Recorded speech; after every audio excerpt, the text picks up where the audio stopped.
अस्सलाम वालेकुम व्यूवर्स, कैसे हैं आप सब। मैं हूँ रोज़ीना मसूर और आप देख रही हैं फूड लवर्स। आज मैं बना रही हूँ बहुत ही मज़ेदार सी सब्ज़ी जो कि है जी बैंगन और अरवी का सालन। ये बहुत मज़े की सब्ज़ी है और बहुत ही डिलीशियस बन के तैयार होती है। अगर तो आज आप बहुत ही मज़ेदार सी सब्ज़ी खाना चाहते हैं ना, तो ये रेसिपी आपके लिए है। तो चलें जी, बनाना स्टार्ट करते हैं। सबसे पहले आप देख सकते हैं ये है बैंगन। बैंगन जो है इनको मैंने स्लाइसिस में लेंथ में काट लिए, बारीक बारीक से स्लाइसिस काटे हैं, ज़्यादा मोटे नहीं काटे। और ये अरवी है, अरवी को मैंने चिप्स की तरह काट लिया है बारीक बारीक सा, और नमक डाल के पानी में इसको भिगो दिया है। और ये है हरी मिर्चें 2 से 3 अदद मोटी मोटी सी कटी हुई। ये है एक मीडियम साइज़ का प्याज बारीक कटा हुआ। और ये है जी 3 मीडियम साइज़ के टमाटर। टमाटर याद हो आपको कि सुर्ख लेने हैं, बिल्कुल ठीक है, कच्चे कच्चे से टमाटर नहीं होने चाहिए। और ये देखिए एक प्यारी सी कढ़ाई लेंगे और इसमें मैंने ले लिया ऑयल। ऑयल जो है वो थोड़ा सा ज़्यादा लेना है क्योंकि हमने बैंगन जो हैं पहले फ्राई करने हैं। आधे बैंगन जो है वो मैं पहले फ्राई करूँगी, यानी कि 2 हिस्सों में फ्राई करूँगी, हाफ़ हाफ़ करके, ठीक है। तो ये देखिए इनको तकरीबन 5 मिनट लगेंगे और ये दोनों साइड से अच्छे से फ्राई हो जाएंगे। बहुत ज़्यादा गोल्डन कलर नहीं देना, हल्का सा बस गोल्डन सा। जैसे ही कलर आएगा तो हम इन्हें निकाल लेंगे। बैंगन को फ्राई इसलिए किया जाता है क्योंकि बैंगन की सब्ज़ी में जो पानी होता है वो बाद में पकने के बाद निकलता है। देखें इसका पानी जो है वो अच्छे से खुश्क हो गया है, इसका छिलका भी खुश्क सा हो गया है। अब हम इसको निकाल लेंगे। और साथ ही आपसे गुजारिश है, अगर आप मेरे चैनल पे नए हैं तो सब्सक्राइब कर दें, लाइक कर दें, बेल आइकन प्रेस कर दें ताकि आपको हर नई आने वाली वीडियो का नोटिफिकेशन मिले। और ये देखिए सारे के सारे बैंगन जो इस तरह से हम निकाल लेंगे और बाकी के जो बैंगन हैं उन्हें भी इसी तरह से फ्राई करेंगे। तकरीबन 5-5 मिनट में दोनों 2 हिस्सों में बैंगन जो हैं वो फ्राई हो जाएंगे। इसके बाद का प्रोसीजर जो है वो बहुत अहम है। कुछ मिस्टेक्स हैं जो लोग करते हैं इस सब्ज़ी को बनाने में। पहली बात तो आपने इसको बहुत तेज़ आग पे सब्ज़ी को नहीं बनाना, क्योंकि ये सब्ज़ी जो है वो बहुत हसास सी होती है। तो अगर हम इसको तेज़ आग पे बनाएंगे तो इसका जायका भी ख़राब हो जाएगा और दूसरा सब्ज़ी नीचे भी लग जाएगी, ठीक है। बैंगन हो गए हैं फ्राई। अब बारी आती है अरवी की। अरवी को मैंने पानी से निकाल लिया था। पहली बात तो ये है कि अरवी को हमने नमक वाले पानी में क्यों भिगोया था। सवाल ये पैदा होता है, नमक वाले पानी में अरवी को भिगोना इसलिए ज़रूरी होता है ताकि इसकी लेस जो है वो ख़त्म हो जाए। जब हम इसको नमक वाले पानी में डिप कर देते हैं 5 से 7 मिनट के लिए तो इसकी सारी लेस ख़त्म हो जाती है।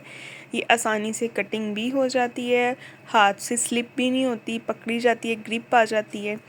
और ये देखिए जी अरवी सारी की सारी हमने फ्राई कर ली है और इसको भी बैंगन के ऊपर ही निकाल ली है। और दूसरी तरफ इसका मसाला तैयार करेंगे जो बहुत ही ज़बरदस्त है, जिसको रोगन भी कहा जा सकता है। एक मीडियम साइज़ का प्याज था, इसको मैंने बारीक काट लिया था और इसको लाइट सा हम सॉफ्ट करेंगे, ठीक है। ना तो कलर देंगे ना ज़्यादा ब्राउन करेंगे। और साथ ही इसमें शामिल कर देंगे 1 टेबलस्पून जिंजर और गार्लिक पेस्ट। इसको भी इसके साथ अच्छे से भून लेंगे ताकि अदरक लहसुन की जो स्मेल है वो ख़त्म हो जाए। और जब ये फ्राई हो जाए, अदरक और लहसुन की स्मेल अच्छे से ख़त्म हो जाए, तो हम इसमें शामिल कर देंगे टमाटर। टमाटर जो हैं वो 3 मीडियम साइज़ के टमाटर हैं। कोशिश करें कि इसमें टमाटर का इस्तेमाल थोड़ा सा ज़्यादा करें, बहुत ज़बरदस्त टेस्ट आता है। और साथ ही इसमें शामिल कर दी हैं हरी मिर्चें। अच्छी तरह से भूनेंगे। अब हमने टमाटरों को अच्छे से सॉफ्ट कर लेना है। और ये देखिए जी टमाटर इस टाइम पे हो गए हैं सॉफ्ट, पानी टमाटरों ने अच्छे से छोड़ दिया है। और अब हम इसमें शामिल करेंगे कुछ स्पाइसेस। स्पाइसेस इसमें कौन कौन से डालने हैं वो आप गौर से देख लें। 1 टीस्पून इसमें जाएगा नमक, 1 टीस्पून इसमें जाएगा सुरख मिर्च पाउडर, हाफ़ टी स्पून जाएगा इसमें हल्दी पाउडर, 1 टीस्पून जाएगा सूखा धनिया पाउडर और 1 टीस्पून ही इसमें शामिल करेंगे सफ़ेद ज़ीरा पाउडर। इसके अलावा हम इसमें कोई भी स्पाइसेस जो हैं वो ऐड नहीं करेंगे। और ये देखें अच्छी तरह से इन मसालों की भी हम भुनाई कर लेंगे। भुनाई पे कोई कॉम्प्रोमाइज़ ना किया करें क्योंकि ये बेसिक चीज़ होती है सालन की। कोई भी सब्ज़ी हो भुनाई पे डिपेंड होती है। अच्छा इसमें थोड़ा सा पानी ऐड करते जाएंगे और मसाले को अच्छे से भूनते जाएंगे। आप चाहे तो इस मसाले के साथ भी रोटी खा सकते हैं क्योंकि मौसम इस तरह के आजकल कुछ भी खाने को दिल नहीं करता, इवन के भूख ही नहीं लगती।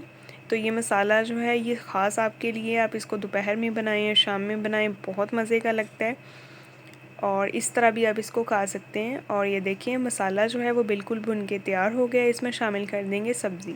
सब्ज़ी जो है वो भी ऑलरेडी कुक की हुई है, मसाला जो है वो भी कुक हो चुका है, दोनों चीज़ें जो हैं वो रेडी हैं। अब हमने क्या करना है, एक अहम टिप है और बहुत ही ज़बरदस्त टिप है।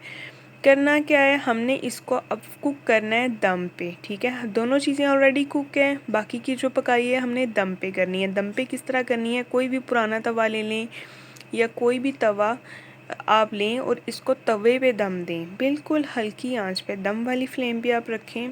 और यकीन करें, अभी आप इसका टेक्सचर और अरोमा चेक करें कैसा कमाल का है। मैंने दम पे इसको बनाया है, नीचे तवा रखा है और अभी लास्ट पे हमने इस पर धनिया गार्निश कर दी है। तकरीबन 5 मिनट इसको दम दिया है और 5 मिनट के बाद ये देखें कैसा ज़बरदस्त और मज़ेदार सालन बना है। और अब तो आप अगर ये सालन इस तरह से बनाएंगे ना तो यकीन करें आप इनाम के हकदार हैं। आप में आपको लाज़मी किसी ना किसी बड़े से इनाम ज़रूर मिलेगा। तो नेक्स्ट इंशाल्लाह मिलते हैं जी एक नई वीडियो के साथ। अपना बहुत ख्याल रखें, तब तक के लिए अल्लाह हाफ़िज़।